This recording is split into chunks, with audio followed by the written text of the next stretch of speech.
Hello class 8। सबको ठीक हो? तो लास्ट साइंस 7 की सेल है, तो सेल का एक्सप्लेनेशन वीडियो तुम लोगों को मिल चुका है, अपलोड हो चुका है।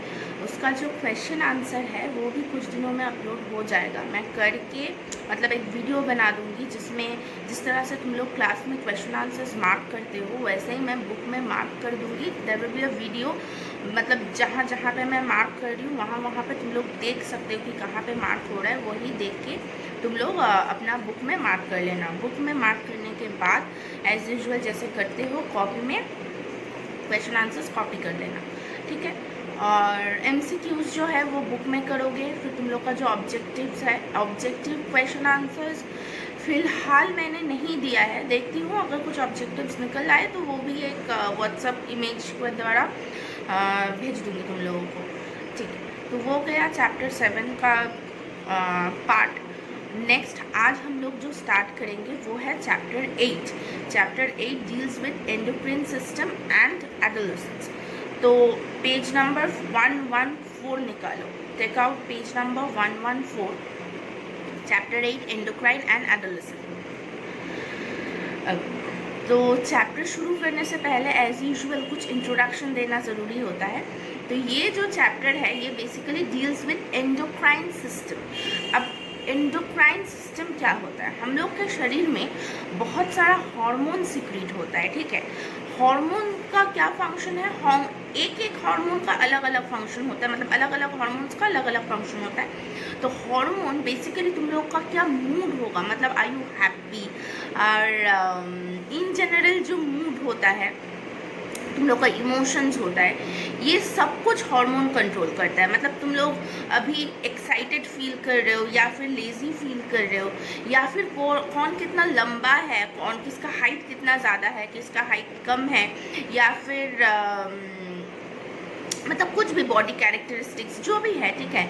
अगर तुम लोग के पीछे कुछ कुत्ता पड़ जाए सपोजली, तो तुम लोग दौड़ोगे या फिर नहीं दौड़ोगे, कितना दौड़ पाओगे, ये सब कुछ हार्मोन ही डिटरमाइन करता है, ठीक है। तो हार्मोन जिस ग्लैंड से सिक्रीट होता है, मतलब जो ग्लैंड हार्मोन को प्रोड्यूस करता है, वो ग्लैंड को हम लोग एंडोक्राइन ग्लैंड्स बोलते हैं। हम लोग के शरीर में बहुत सारा एंडोक्राइन ग्लैंड्स है और अलग अलग एंडोक्राइन ग्लैंड्स अलग अलग हार्मोन प्रोड्यूस करता है। तो ये मतलब और डिटेल में घुसने से पहले जो हम लोग जानेंगे वो है कि ग्लैंड्स बेसिकली दो टाइप का होता है, ठीक है। एंडोक्राइन ग्लैंड तो ठीक है, पर इन जनरल हम लोग का शरीर में जितना ग्लैंड्स है वो दो टाइप का होता है। एक है एक्सोक्राइन ग्लैंड, दूसरा है एंडोक्राइन ग्लैंड। अब एंडोक्राइन ग्लैंड में तो तुम लोग को पता चल ही रहा है कि एंडोक्राइन ग्लैंड से हार्मोन सिक्रीट होता है। तो एक्सोक्राइन ग्लैंड क्या होता है? देखो, the liver, sweat gland, salivary gland and are the exocrine gland as they release their secretion to the target site with the help of the duct। तो exocrine gland में क्या होता है, जो भी कुछ सिक्रीट होता है वो वहीं पे सिक्रीट होता है। जैसे कि स्वेट ग्लैंड हम लोग का स्किन में है, ठीक है। हम लोग का स्किन में स्वेट प्रोड्यूस होता है जब बहुत गर्मी लगता है, तो बॉडी का टेम्परेचर रेगुलेट करने के लिए स्वेट सिक्रीट होता है। तो अब ये स्वेट सिक्रीट कौन करता है? स्वेट ग्लैंड सिक्रीट करता है। तो क्या होता है, स्वेट ग्लैंड में डक्ट्स बोल के चीज़ होता है, कुछ पोर्स होता है, जहाँ से मतलब जहाँ पे स्वेट ग्लैंड है वहीं पे स्वेट प्रोड्यूस होता है। एंडोक्राइन ग्लैंड क्या है? एक तो वो शरीर के अंदर में होता है, हर ग्लैंड शरीर के अंदर में होता है, पर एंडोक्राइन ग्लैंड में जो हार्मोन सिक्रीट होता है वो हमेशा वहीं पे नहीं, मतलब अगर पैनक्रियस में कुछ हार्मोन सिक्रीट हो रहा है तो वो हार्मोन कहीं और पे एक्टिविटी करेगा, शो करेगा। मतलब टारगेट साइट जो होता है वो अलग होता है, दूर में होता है, थोड़ा स्लो प्रोसेस होता है। और एक्सोक्राइन ग्लैंड का जो टारगेट प्रोसेस है, मतलब टारगेट साइट है, वो एग्जैक्टली जहाँ पे ग्लैंड है वहीं पे फंक्शन करता है। और एंडोक्राइन ग्लैंड का जो हार्मोन है वो फंक्शन दूर में जाके करता है। और दूसरा बात जो बहुत इंपॉर्टेंट है वो है कि एक्सोक्राइन ग्लैंड में कुछ पोर्स, कुछ डक्ट्स होता है जिसमें वो हार्मोन सिक्रीट हो, और एंडोक्राइन ग्लैंड, एक्सोक्राइन ग्लैंड में वो डक्ट होता है, और एंडोक्राइन ग्लैंड में ऐसा कोई डक्ट या पोर नहीं होता है। तो इसीलिए हम लोग एंडोक्राइन ग्लैंड को डक्टलेस ग्लैंड भी बोलते हैं, ठीक है। ओके, तो next move on to the endocrine glands. काफ़ी बड़ा चैप्टर है, थोड़ा कॉम्प्लिकेटेड भी है, थोड़ा नहीं बोलूँगी, one of the toughest chapter तुम लोग का सिलेबस का फिलहाल तो थोड़ा ध्यान से सुनो, कॉन्सेंट्रेट करना। अगर बोर लगे तो वीडियो पॉज करके थोड़ा घूम फिर के आके फिर से सुनो। नेसेसरी नहीं है कि एक ही बार में सब कुछ तुम लोग को दिमाग में घुसाना है। तो दिस इज़ एन एडवांटेज कि तुम लोग कभी भी अपने मन से वीडियो देख सकते हो, जहाँ ब्रेक कर करके भी देख सकते हो। तो चलो लेट्स स्टार्ट एंडोक्राइन ग्लैंड। तो देखो, endocrine glands directly release their secretion into the bloodstream without any duct. These glands make up the endocrine system. तो endocrine gland में जो हार्मोन सिक्रीट होता है वो डायरेक्टली वो ब्लड में सिक्रीट कर देता है। तो ब्लड में सिक्रीट करने से क्या होता है, ब्लड उसको टारगेट साइट पे पहुंचा देता है, और एंडोक्राइन ग्लैंड में कोई डक्ट या पोर्स ये सब नहीं होता है। उसके बाद अब हार्मोन्स क्या है ये भी जानना है कि मैं बोल रही हूँ कि हार्मोन तो the chemical substance that the endocrine gland secrete are called hormone. तो जो केमिकल सब्सटेंस हम लोग का एंडोक्राइन ग्लैंड सिक्रीट कर रहा है उसको हम लोग हार्मोन बोलते हैं, ठीक है। Which are circulated in the blood to reach the target site. जो मैंने बोला कि ब्लड में सिक्रीट होता है, फिर वो ब्लड उसको सर्कुलेट करके उसको टारगेटेड साइट में पहुंचा देता है। अब हम लोग पढ़ेंगे कि मेजर क्या क्या एंडोक्राइन ग्लैंड है हम लोग के शरीर में। कुछ बहुत, मैंने बोला कि बहुत टाइप का एंडोक्राइन ग्लैंड होता है, तो देखते हैं कि मेजर क्या क्या है। सारा एंडोक्राइन ग्लैंड हम लोग को पढ़ना नहीं है, बट मेजरली जो जो एंडोक्राइन ग्लैंड्स है हम लोग के शरीर में हम लोग वो पढ़ेंगे। पहला जो one of the most important gland है वो है पिट्यूटरी ग्लैंड। तो pituitary gland is a pea-sized gland situated at the base of the brain। यहाँ पे कुछ, ठीक है, एकदम पी साइज का होता है, मतलब मटर का दाना तुम लोग जानते हो, वो मटर का दाना का साइज का होता है ये पिट्यूटरी ग्लैंड, जो कि ब्रेन का बेस में लोकेटेड होता है। It regulates the functioning of most of the endocrine glands. तो बाकी जितना एंडोक्राइन ग्लैंड्स है उस सबका फंक्शन को ये पिट्यूटरी ग्लैंड रेगुलेट करता है। इसीलिए हम लोग एक्चुअली पिट्यूटरी ग्लैंड को मास्टर ग्लैंड भी बोलते हैं, ठीक है। यहाँ पर शायद लिखा हुआ नहीं है, तो तुम लोग कहीं पे लिख लो एरो दे के पिट्यूटरी ग्लैंड में कि पिट्यूटरी ग्लैंड को हम लोग मास्टर ग्लैंड भी बोलते हैं। सो अगर क्वेश्चन आता है नेम द मास्टर ग्लैंड, तो तुम लोग आंसर लिखोगे पिट्यूटरी ग्लैंड, ठीक है। ऑलराइट, उसके बाद pituitary gland is turn is regulated bye a structure called the hypothalamus. तो यहाँ से क्या पता चल रहा है, पिट्यूटरी ग्लैंड बाकी सारा एंडोक्राइन ग्लैंड्स को रेगुलेट करता है, और पिट्यूटरी ग्लैंड को टर्न ऑन करता है हाइपोथैलेमस। तो पिट्यूटरी ग्लैंड बाकी सबको रेगुलेट करता है, और पिट्यूटरी ग्लैंड को रेगुलेट करता है हाइपोथैलेमस। इसीलिए हाइपोथैलेमस को हम लोग मास्टर ऑफ मास्टर ग्लैंड्स बोलते हैं। तो क्या हुआ, पिट्यूटरी ग्लैंड को हम लोग मास्टर ग्लैंड बोल रहे हैं, और हाइपोथैलेमस को हम लोग मास्टर ऑफ मास्टर ग्लैंड बोल रहे हैं। तो ये दोनों लिखा हुआ नहीं है तुम लोग का बुक में, तो लिख लो। मुझे नहीं पता कि बाद में लिखा हुआ है कि नहीं है आई गेस, तो लिख लो पिट्यूटरी ग्लैंड मास्टर ग्लैंड और hypothalamus is the master of master gland, ठीक है।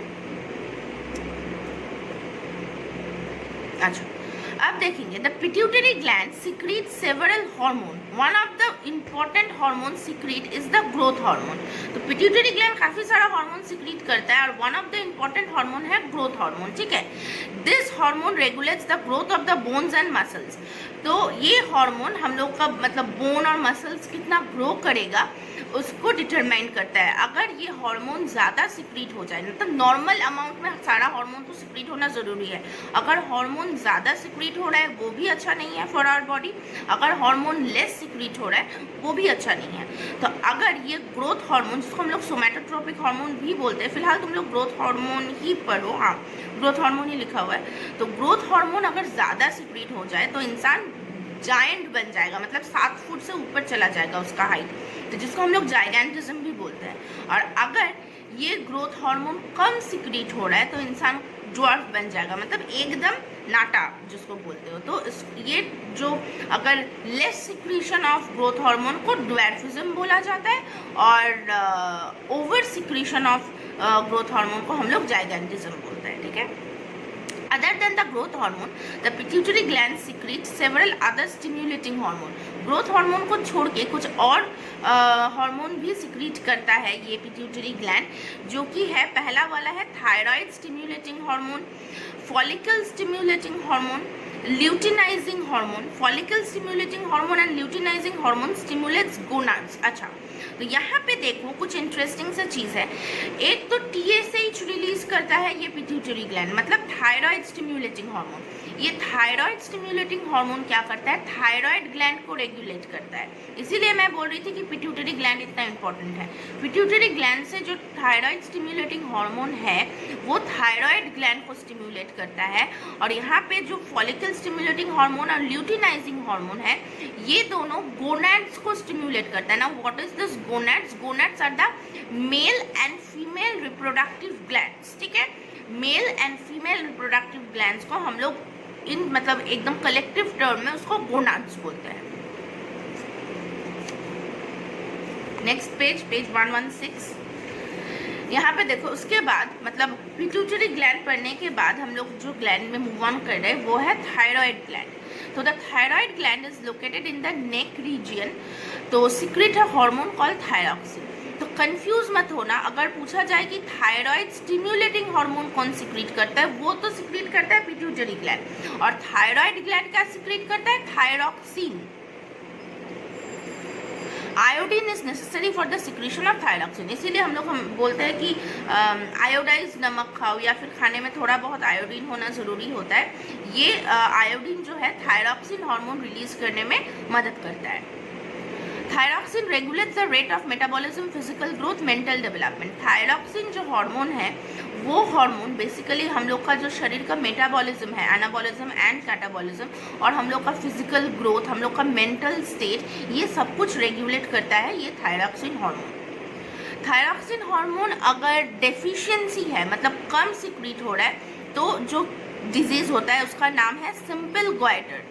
तो ये सिंपल गॉइटर में क्या होता है, वो जो ग्लैंड है वो बहुत बड़ा हो जाता है, इसीलिए देखना किसी इंसान का जो गला एकदम गॉइटर में जो दिखता है एकदम फुल के ऐसे बाहर आ जाता है, like sort of a Oval shape. तो वो गला क्यों फूल जाता है, क्योंकि वो गले के अंदर में बिकॉज थायराइड ग्लैंड होता है, तो वो थायराइड ग्लैंड का साइज बहुत बड़ा हो जाता है अगर थायरॉक्सिन हार्मोन कम रिलीज होने लगा, कम सिक्रीट होने लगा, ठीक है। Where in the gland gets enlarge, okay, it is cause due to the lack of iodine in individuals diet. तो जो मैं बोल रही थी कि आयोडीन खाना बहुत ज़रूरी होता है ताकि थायरॉक्सिन हार्मोन प्रॉपर्ली सिक्रीट हो। अगर आयोडीन डेफिशिएंसी है तो ये thyroxine hormone will be less secreted. Next जो है, an excess production of thyroxine causes increase in the rate of heartbeat and respiration। अगर उल्टा हो कि ये थायरॉक्सिन हार्मोन ज़्यादा सिक्रीट होने लगे तो जो होगा, जो हम लोग का हार्ट बीट है वो ज़्यादा फास्ट होने लगेगा, एंड रेस्पिरेशन मतलब breathing in and breathing out जो प्रोसेस है वो भी ज़्यादा जल्दी होगा, ठीक है। तुम लोग टायर्ड फील करने लगोगे, तो इसको हम लोग बोलते हैं एक्सॉप्थेल्मिक गॉइटर, एक्सॉप्थेल्मिक गॉइटर, ठीक है। In such a condition the hand and face show puffiness and eyeballs bulges out, क्योंकि बहुत ज़्यादा टायर्डनेस होता है तो मुंह और हाथ काफ़ी पफी हो जाता है, मतलब थोड़ा फुल जैसे जाता है, और आँख जो है एकदम बाहर निकल के आता है। तो this is the symptoms of exophthalmic goiter. Next हम लोग जो पढ़ेंगे वो है एड्रिनल ग्लैंड। एड्रिनल ग्लैंड काफ़ी इंटरेस्टिंग होता है। ये बेसिकली किडनी का मतलब 2 किडनी होता है, तो किडनी का ऊपर में छोटा सा एक जगह होता है, वहाँ पे तुम लोग का ये एड्रिनल ग्लैंड सिचुएटेड होता है। तुम लोग देखो यहाँ पे फिगर 8.4 यहाँ पे पिक्चर में दिखेगा कि एड्रिनल ग्लैंड होता कहाँ पे है। तो एड्रिनल ग्लैंड का क्या फंक्शन है, एड्रिनल ग्लैंड को पहला तो हम लोग इमरजेंसी ग्लैंड भी बोलते हैं। अब क्यों बोलते हैं इसको इमरजेंसी ग्लैंड, लिखा हुआ नहीं है, वो भी लिख लो, एड्रिनल ग्लैंड में हाइफन देके कहीं पे लिख लो, it's also known as the emergency gland. तो क्यों, जो मैं कुछ देर पहले बोल रही थी कि अगर तुम लोग के पीछे सांप दौड़े या फिर कोई डॉग ही छोड़ दिया जाए, तो तुम लोग क्या करोगे? तुम लोग बैठे तो नहीं रहोगे, है ना, ताकि आओ मुझे काटो, इस तरह से तो बैठे हुए नहीं रहोगे। तो तुम लोग भी मतलब भागोगे, बहुत स्पीड भागोगे। तो भागने के लिए तुम लोग को इंस्टेंट, हम लोग को इंस्टेंट एनर्जी का ज़रूरत होता है। मतलब हम लोग कुछ भी अगर खेल भी रहे हैं, एक बॉल आ रहा है, कैच करना है, तुम लोग को दौड़ के जाके कैच करना है। तो ये जो चीज़ होता है, मतलब अचानक से एनर्जी का रिक्वायरमेंट हो जाना। एक नॉर्मल स्टेज में थे, अचानक से दौड़ना, ठीक है, अचानक से कुछ एक्शन करना, ये जो होता है इंस्टेंट हम लोग को एनर्जी सप्लाई का ज़रूरत होता है। ये instant energy adrenal gland provide करता है। एड्रिनल ग्लैंड जो हार्मोन सिक्रीट करता है उसका नाम है एड्रिनलिन। ये एड्रिनलिन क्या करता है? एड्रीनालिन, ये एड्रीनालिन क्या करता है? वो इंस्टेंट जो एनर्जी रिक्वायरमेंट है वो एनर्जी प्रोवाइड करता है, ताकि तुम लोग भाग पाओ या जो भी एक्शन करना है इंस्टेंटली वो कर पाओ। तो इसीलिए hence it is also called fright, flight and fight hormone। तो ये हार्मोन को बहुत कुछ बोला जाता है, fright, flight, fight hormone, at the same time emergency hormone. तो emergency hormone is the most important term जो कि मिस आउट कर दिया गया है। अच्छा, नेक्स्ट जो यहाँ पे नहीं दिया गया है, थोड़ा तुम लोग का एक्स्ट्रा इन्फॉर्मेशन के लिए बोल देती हूँ। तो एड्रिनल ग्लैंड तुम लोग का इंस्टेंट एनर्जी सप्लाई करता है। अब भागने के बाद जब तुम लोग बच गए तो हम लोग फिर रुक के we need to settle down, कि बहुत एनर्जी चला गया, अब हम लोग को सेटल डाउन करना है। तो फिर हम लोग धीरे धीरे धीरे धीरे बॉडी स्लो होता है। ये स्लो कौन करता है? नॉर एड्रिनलिन बोल के एक हार्मोन है जो कि एड्रिनल ग्लैंड ही सिक्रीट करता है। तो एड्रिनलिन और नॉर एड्रिनलिन क्या करता है? ये एड्रिनलिन का फंक्शन को बैलेंस आउट करता है। मतलब जो इतना एनर्जी गया शरीर में, शरीर के ऊपर से इतना बोझ गया, तो उसको भी तो मतलब हार्ट बीट को नॉर्मलाइज करना होता है, क्योंकि जब तुम लोग भागते हो तो हार्ट बीट बहुत ज़्यादा मतलब जोर जोर से धड़कता है ना। तो क्यों होता है? ताकि एड्रेनालिन सिक्रीट हो रहा है, तुमको एनर्जी मिल रहा है। तो अब तुम्हारा बॉडी को सेटल डाउन करना भी ज़रूरी है। तो वो सेटल डाउन के लिए नॉर एड्रेनालिन बोल के एक हार्मोन है जो ये काम करता है, जो बुक में नहीं है, नॉट रिक्वायर्ड, जस्ट जान लो sort of an information. Next we will move on to pancreas gland. Pancreas gland को एक और ग्लैंड बोलते हैं, यहाँ पे दिया गया है ड्यूअल ग्लैंड। ड्यूअल ग्लैंड के साथ साथ जिसको और एक टर्म है जिसको हम लोग बोलते हैं मिक्स्ड ग्लैंड, तो ये भी लिख लो। पैनक्रियास को मिक्स्ड ग्लैंड भी बोला जाता है। पैनक्रियास क्यों बोला जाता है मिक्स्ड ग्लैंड? क्योंकि पैनक्रियास ना एक्सोक्राइन ग्लैंड के हिसाब से भी बिहेव करता है और एंडोक्राइन ग्लैंड के हिसाब से भी बिहेव करता है। तो पैनक्रियास क्या करता है? एक्सोक्राइन ग्लैंड में कुछ गैस्ट्रिक जूस सिक्रीट करता है, पैनक्रियाटिक जूस जिसको बोला जाता है, जो कि देन एंड देन डाइजेशन में हेल्प करता है। मतलब वो कहीं और पे नहीं जा रहा है, पैनक्रियास में सिक्रीट हो रहा है और इंटेस्टाइन में ही फंक्शन कर रहा है, ऑलमोस्ट मतलब एक ही रीजन है डाइजेस्टिव सिस्टम में ही। तो पैनक्रियास एक्सोक्राइन ग्लैंड क्यों है? क्योंकि ये पैनक्रियाटिक जूस सिक्रीट करता है जो कि डाइजेशन में हेल्प करता है। अब हम लोग पढ़ेंगे कि पैनक्रियास एंडोक्राइन ग्लैंड क्यों है, मतलब ये क्या क्या हार्मोन सिक्रीट करता है। तो पैनक्रियास एक हार्मोन सिक्रीट करता है जिसका नाम है इंसुलिन। ये इंसुलिन पता है क्या करता है? हम लोग जब खाना खाते हैं तो हम लोग बेसिकली क्या खाते हैं? ग्लूकोज ना। कार्बोहाइड्रेट में क्या प्रेजेंट होता है? ग्लूकोज। तो वो ग्लूकोज को अब शरीर के अंदर में तो तुम लोग ग्लूकोज खा लिया, जितना एनर्जी चाहिए होता है उतना एनर्जी तो यूज़ कर रहे हो, यूटिलाइज कर रहे हो, पर सारा एनर्जी तो एक बार में ही हम लोग रिलीज नहीं कर देते। तो हम लोग का बॉडी में वो ग्लूकोज क्या होता है? ग्लाइकोजन में कन्वर्ट होके बॉडी में स्टोर होता है। Glucose can not be stored in the body. Glucose को पहले ग्लाइकोजन में कन्वर्ट करना होता है, उसके बाद वो ग्लाइकोजन बॉडी में स्टोर्ड होता है। तो ये ग्लूकोज को ग्लाइकोजन में कन्वर्ट करता है ये इंसुलिन। ओके, तो glucose is converted into glycogen with the help of this insulin. अगर इंसुलिन प्रोडक्शन कम हो रहा है तो क्या प्रॉब्लम होगा? ग्लूकोज जो है मतलब ग्लूकोज ग्लाइकोजन में कन्वर्ट नहीं होगा, तो हम लोग का ब्लड में ग्लूकोज लेवल धीरे धीरे बढ़ जाएगा। यही जो ग्लूकोज लेवल बढ़ता है इसको ही हम लोग डायबिटीज़ बोलते हैं, डायबिटीज़ मेलिटस। डायबिटीज़ दो किस्म का होता है, तो डायबिटीज़ मेलिटस मतलब जो शुगर बोलते हैं ना, शुगर हुआ है, ये हुआ है।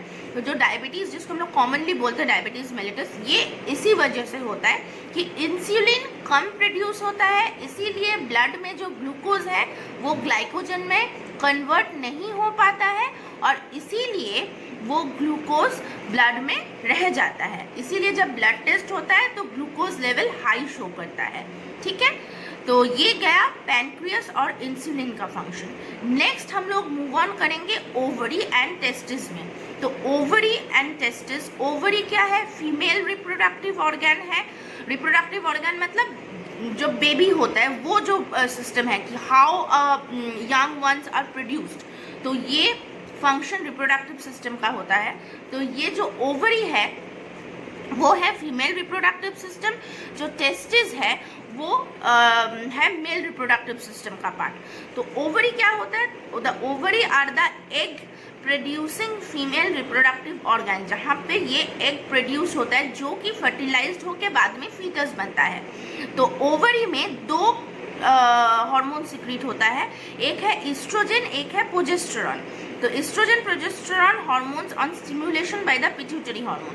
तो पिट्यूटरी हार्मोन क्यों? पिट्यूटरी हार्मोन में फॉलिकल स्टिमुलेटिंग हार्मोन था एंड ल्यूटिलाइजिंग हार्मोन था, राइट? तो ये दोनों हार्मोन ये ओवरी को रेगुलेट करता है to produce oestrogen and progesterone. समझ में आया? पिट्यूटरी ग्लैंड में जो FSH और LH रिलीज होता है वो दो हार्मोन ओवरी को स्टिम्युलेट करता है कि तुम लोग ये ईस्ट्रोजन और प्रोजेस्टेरॉन रिलीज करो। ईस्ट्रोजन और प्रोजेस्टेरॉन का क्या फंक्शन है? फीमेल बॉडी को तैयार करता है to produce a new young one. ठीक है, ये है एस्ट्रोजन का काम। तो oestrogen is responsible for the appearance of the sexual characteristics in female such as changes in the body structure and production of egg, while progesterone is involved in the change that takes place during the menstrual cycle।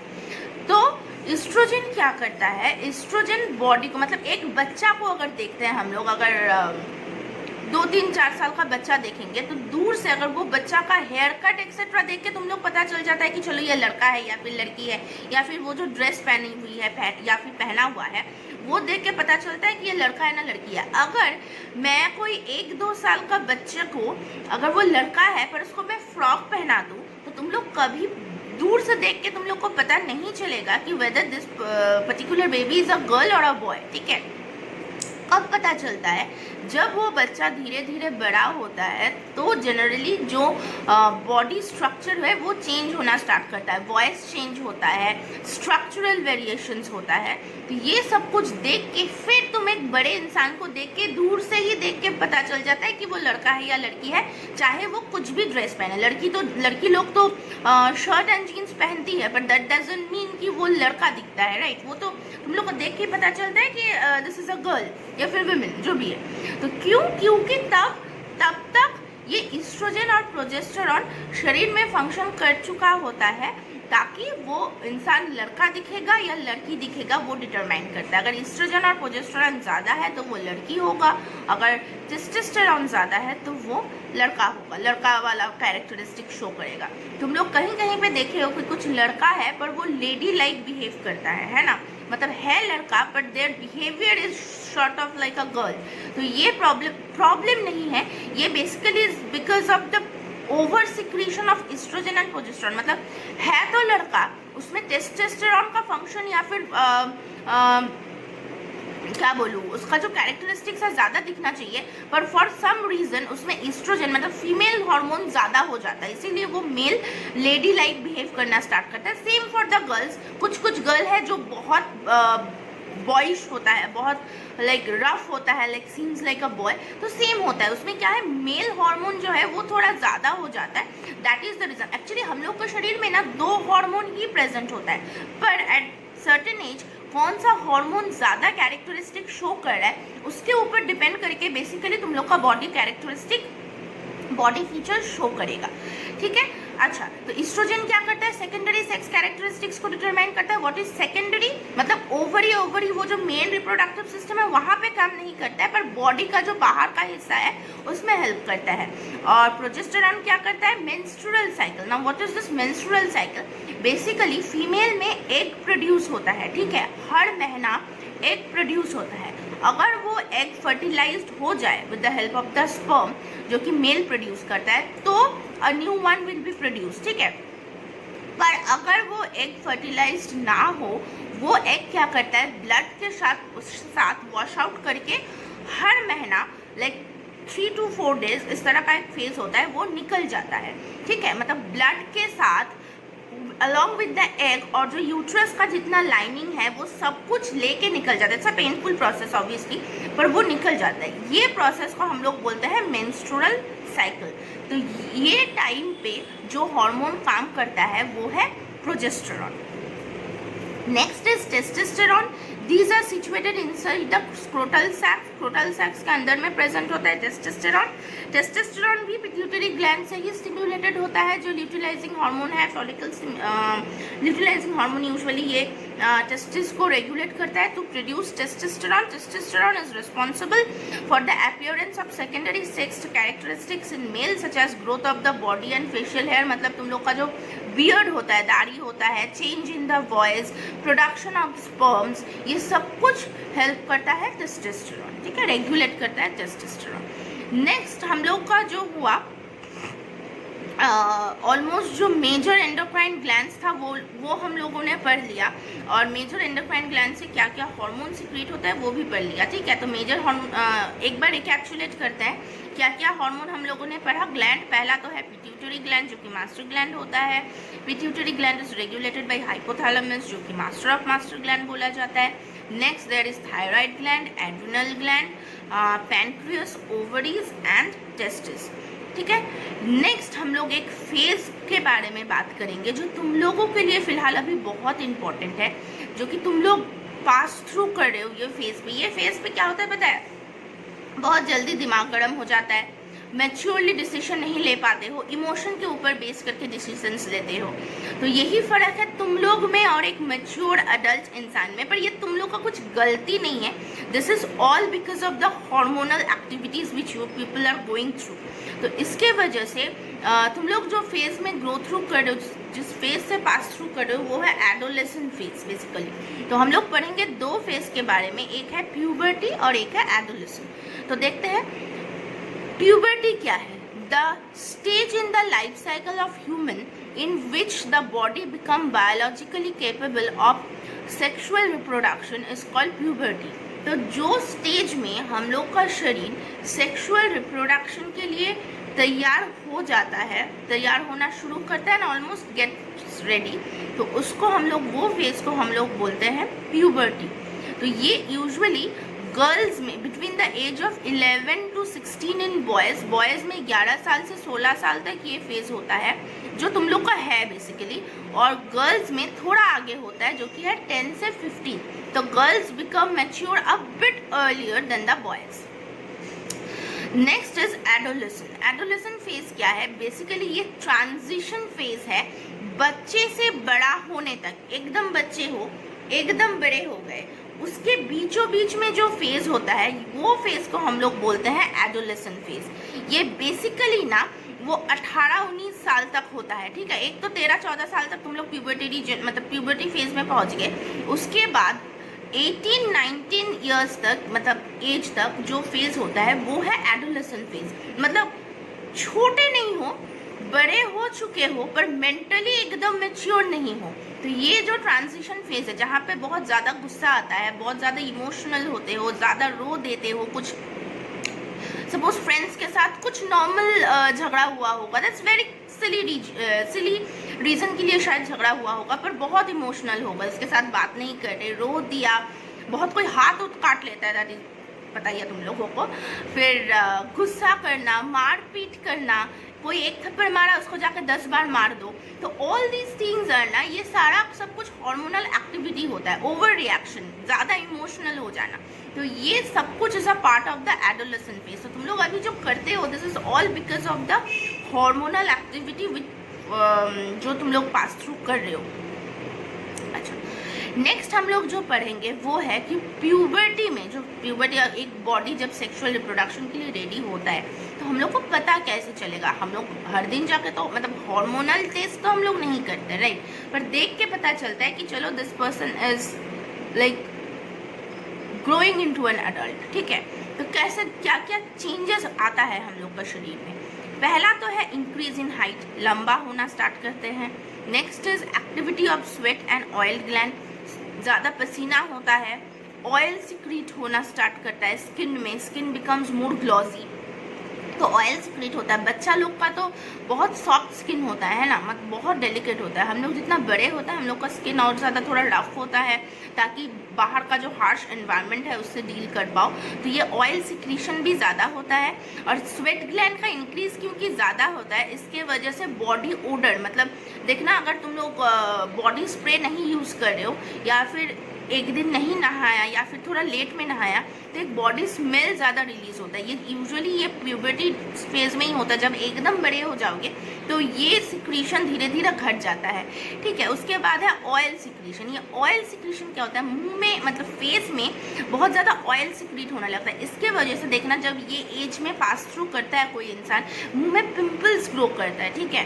तो that is not because of pollution etcetera reason है, पर basically ये mostly ये hormonal pimples होता है, ठीक है, hormonal acne होता है। तो जब तुम लोग का ये फेज चला जाएगा तो देखना वो पिंपल्स भी धीरे धीरे चला जाएगा। तो डोंट वरी अगर किसी के मुंह में पिंपल्स भी है तो, ठीक है। अभी क्या होगा, अगर तुम लोग अभी क्रीम्स लगाओगे, ट्रीटमेंट्स करोगे, शायद कुछ पल के लिए थोड़ा कम हो जाए, but then it will again come.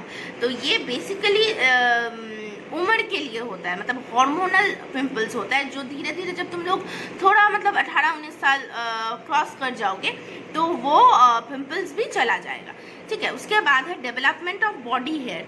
Body hair development होना स्टार्ट करता है, ठीक है, आर्म पिट्स में, मतलब यहाँ पे बहुत जगह पे, चेस्ट पे लड़का लोग का बॉडी हेयर ग्रो करना स्टार्ट करता है।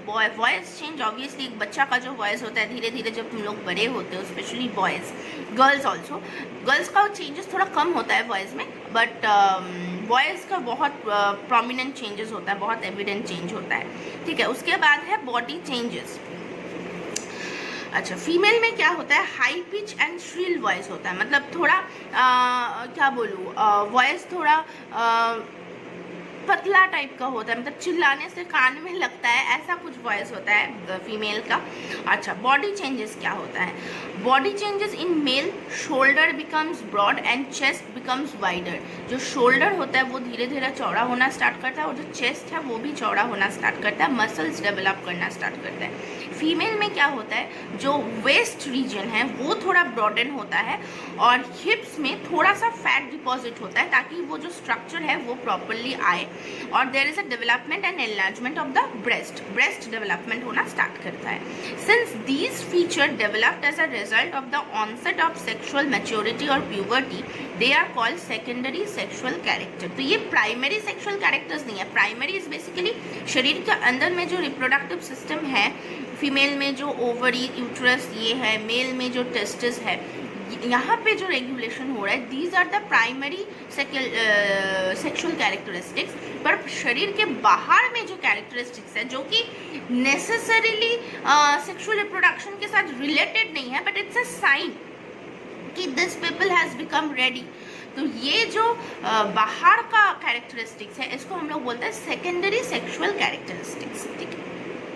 Next, change in the reproductive organ, मतलब प्राइमरी लेवल में क्या क्या चेंज होता है। ओवरी में ओव्यूलेशन स्टार्ट होता है, एग प्रोडक्शन होना स्टार्ट करता है, और मेल में स्पर्म प्रोडक्शन होना स्टार्ट करता है, ठीक है, और ज़्यादा कुछ नहीं है। मेंस्ट्रुअल साइकिल जो मैं बात कर रही थी, वो एग जो प्रोड्यूस हुआ है अगर फर्टिलाइज ना हो तो वो ब्लड के साथ निकल जाता है। ये मेंस्ट्रुअल साइकिल भी स्टार्ट होता है, which last for around 4 to 6 days।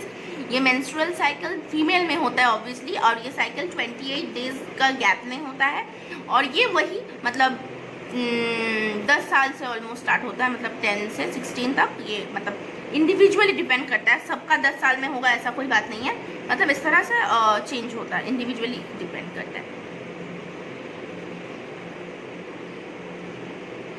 अच्छा, मेनार्क, अच्छा, मेंस्ट्रुअल साइकिल्स के साथ 2 टर्म रिलेटेड है, एक है मेनार्क और एक है मेनोपॉज। जब ये मेंस्ट्रुअल साइकिल एक मतलब बच्चा से जो वो लड़की होती है, ये जब स्टार्ट होता है, इसको हम लोग बोलेंगे मेनार्क। और जब 45 एज में पहुंच जाने के बाद ये मेंस्ट्रुअल साइकिल स्टॉप हो जाता है, मतलब that person can never become a mother after that. तो जब 45 उम्र में, ऑलमोस्ट 45 उम्र में ये मेंस्ट्रुअल साइकिल ख़त्म हो जाता है, वो एकदम permanent stop of the menstrual cycle को हम लोग बोलते हैं मेनोपॉज। ठीक है,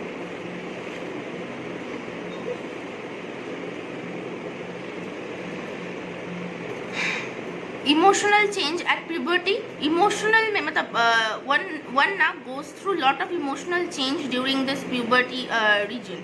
ठीक है, तो इमोशनल चेंज क्या क्या है अर्ली स्टेज में? This is because of an increase in the hormonal level leading to the sudden mood swing during the phase. One में also develop attraction towards the opposite sex. तो जब इंसान बड़ा होता है, बहुत यूजुअली अट्रैक्टेड हो जाता है ऑपोजिट सेक्स में, लड़का लड़की में अट्रैक्टेड होता है, लड़की लड़का में अट्रैक्टेड होता है, ये सब कुछ चेंजेस होना स्टार्ट कर देता है। These changes are normal and a part of growing up in the individual's life. तो सर्टेन टाइम के बाद, इंटेलेक्चुअल मैच्योरिटी रीच करने के बाद, दिस मतलब ये इतना मूड स्विंग्स होना थोड़ा बंद हो जाता है। ठीक है, उसके बाद चलो next we will move on to nutritional requirement and personal hygiene. तो न्यूट्रिशनल रिक्वायरमेंट क्या क्या है? Food rich in calories, protein must be consume. Example, calorie rich food include grains, nuts, pulses, milk products. तो खाना थोड़ा calorie rich खाना होता है, प्रोटीन रिच बेसिकली ना, ज़्यादा फैट नहीं खाना ही बेटर है क्योंकि बाद में वो लूज़ करने में बहुत प्रॉब्लम होता है। तो प्रोटीन रिच डाइट, थोड़ा कैलोरी हाई डाइट खाना चाहिए during this phase of development. ठीक है, तो उसमें ग्रेन्स है, मतलब चावल, रोटी, ये तो है ही, बादाम, दाल, मीट, फिर मिल्क प्रोडक्ट्स। अगर कोई वेज है तो ज़्यादा दूध पियो, दूध रिलेटेड प्रोडक्ट्स पियो, जैसे कि पनीर या फिर कुछ भी इस टाइप का, दही, ये टाइप का मिल्क प्रोडक्ट, चीज़, ये सब कुछ खा सकते हो। Calcium and iron rich food like milk, leafy vegetable, meat help to increase bone density and prevent anaemia. तो एनीमिया क्या होता है? लॉस ऑफ ब्लड, मतलब ब्लड में हीमोग्लोबिन लेवल काफ़ी कम हो जाता है, मतलब खून का कमी नहीं होता है, खून में जो रेडनेस है उसका कमी होता है, तो इसीलिए उसको एनीमिया बोला जाता है। उसके वजह से हम लोग को आयरन रिच फूड खाना ज़रूरी होता है, और leafy vegetables etcetera, meat, milk, ये सब में कैल्शियम होता है जो कि हम लोग का बोन डेवलपमेंट में हेल्प करता है।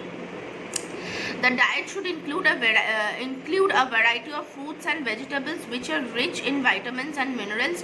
A lack of such food can affect the vital functions. Vitamins, minerals deficiency की वजह से कुछ डिजीज़ होता है जो तुम लोगों ने 6 या 7 में पढ़े हो कि नाइट ब्लाइंडनेस, बेरी स्कारवी, ये सब कुछ विटामिन डेफिशिएंसी की वजह से होता है। मिनरल डेफिशिएंसी की वजह से भी कुछ डिजीजेस होता है, तो ये सब कुछ हम लोग को प्रॉपर अमाउंट में लेते रहना होता है। Having meals at right time, ये बहुत इंपॉर्टेंट है। मतलब तुम लोग अच्छा खाना तो खा रहे हो पर कुछ टाइम नहीं है खाने का। मतलब आज 12 बजे दोपहर को 12 बजे खा रहे हो तो कल जाके 3 बजे खा रहे हो। This shouldn't be done. एक फिक्स्ड टाइम होना बहुत ज़रूरी है हर मील के लिए। अच्छा, ईटिंग पैक्ड और tinned food item should never replace the regular meal such as food do not have any nutritional value. हम लोग यूजुअली फ्रेश फूड ही खाते हैं, पर बहुत ज़्यादा जैसे कि अब्रॉड में या कुछ जगह में हम लोग पैक्ड फूड या फिर टीन फूड मिलता है। ठीक है, मतलब वो लोग का चिकन भी ना वो पैक्ड होता है, या फिर जो मीट होता है वो टीन्ड होता है, फ्रूट्स भी टिन्ड होता है। मतलब एक टीन के अंदर में शुगर सिरप में वो फ्रूट्स को कुछ केमिकल्स में वो डुबा के रखता है ताकि ज़्यादा दिनों तक वो खा पाए। पर उसमें क्या प्रॉब्लम होता है, उसमें न्यूट्रिशनल वैल्यू एकदम कम हो जाता है। तो बेटर है खाना है खाओ कभी कभी, पर रेगुलर जो फ्रेश फूड है that should never get replaced. Eating stale और exposed food must be avoid. अभी तो बहुत ज़्यादा अवॉइड करना है। तो बासी खाना या फिर खुला हुआ, मतलब खाना खुला हुआ पड़ा हुआ है बहुत देर तक, वो सारा खाना अवॉइड करना चाहिए। तो अगर खाना को स्टोर करना है तो obviously that should be stored in a refrigerator. और अगर खाना टेबल में भी रखा हुआ है, किचन में भी कुछ देर के लिए रखा हुआ है कि चलो 1-2 घंटा बाद खाएंगे, तो that should always be kept covered. कभी खुला नहीं रहना चाहिए ताकि उसमें माइक्रोबियल एक्टिविटीज़ बहुत ज़्यादा हो जाता है।